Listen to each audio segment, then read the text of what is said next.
राहुल गांधी का ज्ञान तभी बाहर निकलता है जब वे इंग्लैंड या अमेरिका जाते हैं। वैसे ही न्यूयॉर्क गए कपिल सिब्बल को ये आइडिया आया कि यूपीए 3 की सरकार 2024 में बन सकती है।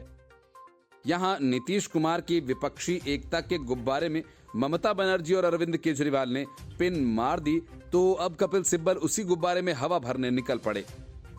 कपिल सिब्बल ने कहा कि 2024 में यूपीए 3 की काफी संभावनाएं हैं, बशर्ते विपक्षी दलों के पास समान मकसद हो, इसे प्रतिबिंबित करने वाला एक एजेंडा हो। वे लोकसभा चुनाव में बीजेपी का मुकाबला करने के लिए उम्मीदवारों को खड़ा करते समय बहुत कुछ देने और पाने के लिए तैयार रहें।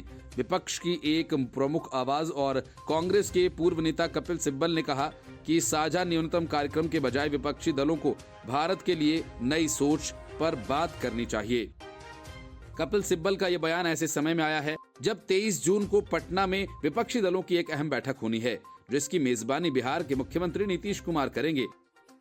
सिब्बल ने कहा कि कर्नाटक विधानसभा चुनाव में कांग्रेस की जीत इस बात का उदाहरण है कि भाजपा को हराया जा सकता है, लेकिन उन्होंने साथ ही कहा कि लोकसभा चुनाव अलग आधारों पर लड़ा जाता है, जहां 2 या अधिक राजनीतिक दलों की उम्मीदवार एक ही सीट के लिए स्पर्धा कर रहे हों। मुझे लगता है कि इन 3 चीजों पर सहमति बन जाने पर यूपीए 3 की काफी संभावनाएं हैं। सिब्बल ने कहा कि मतभेदों की बात एक अतिशयोक्ति है और कई राज्यों में कुछ राजनीतिक दल वास्तव में प्रभावी हैं। उन्होंने कहा कि उदाहरण के लिए कांग्रेस राजस्थान, उत्तराखंड, हरियाणा, मध्य प्रदेश और छत्तीसगढ़ जैसे राज्यों में भाजपा के खिलाफ असल विपक्ष है। इन राज्यों में कोई समस्या नहीं। कुछ राज्यों में विपक्ष की गैर कांग्रेसी सरकारें हैं, जैसे कि पश्चिम बंगाल में। हम सभी जानते हैं कि टीएमसी प्रमुख भागीदार हैं। पश्चिम बंगाल में बहुत कम विधानसभा क्षेत्र होंगे जहां किसी भी तरह का संघर्ष होगा। सिब्बल ने कहा कि इस तरह तमिलनाडु में कोई समस्या नहीं होगी, क्योंकि कांग्रेस और डीएमके बिना किसी वास्तविक संघर्ष के कई बार साथ लड़े हैं। उन्होंने कहा कि तेलंगाना जैसे राज्य में समस्या हो सकती है। वाईएसआरसीपी, कांग्रेस और तेलुगु देशम पार्टी के संभावित त्रिकोणीय मुकाबले के कारण आंध्र प्रदेश में कोई विपक्षी गठबंधन होने की संभावना नहीं है। सिब्बल ने कहा कि गोवा में फिर से कांग्रेस और भाजपा के बीच सीधा मुकाबला होगा।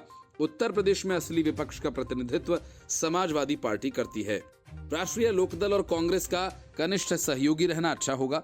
मायावती इन सब में शामिल नहीं है, इसलिए गठबंधन की कोई संभावना नहीं है, क्योंकि उन्होंने सार्वजनिक रूप से कहा कि वह सभी संसदीय क्षेत्रों में उम्मीदवार उतारेंगी। बिहार में भी कांग्रेस की कोई वास्तविक उपस्थिति नहीं है, इसलिए मुझे नहीं लगता कि उस मोर्चे पर कोई समस्या है। उन्होंने कहा कि जिन 3 शर्तों की मैंने बात की है, उनके पूरा होने पर सीट का बंटवारा कोई वास्तविक समस्या नहीं होगा। उन्होंने इस बात पर भी जोर दिया कि 2024 की चुनावी लड़ाई प्रधानमंत्री नरेंद्र मोदी के खिलाफ नहीं, बल्कि उस विचारधारा के खिलाफ है जिसे वे बनाए रखना चाहते हैं। सिब्बल ने कहा कि 2024 में संप्रग 3 सफल हो सकता है, बशर्ते विपक्षी दलों के पास समान मकसद हो, इसे प्रतिबिंबित करना एजेंडा हो और इसे सोच के साथ आगे बढ़े। बहुत कुछ देने और पाने की जरूरत है। उन्होंने कहा कि उन राज्यों और निर्वाचन क्षेत्रों में टिकट वितरण के समय लेने देने की आवश्यकता है। Report news of India.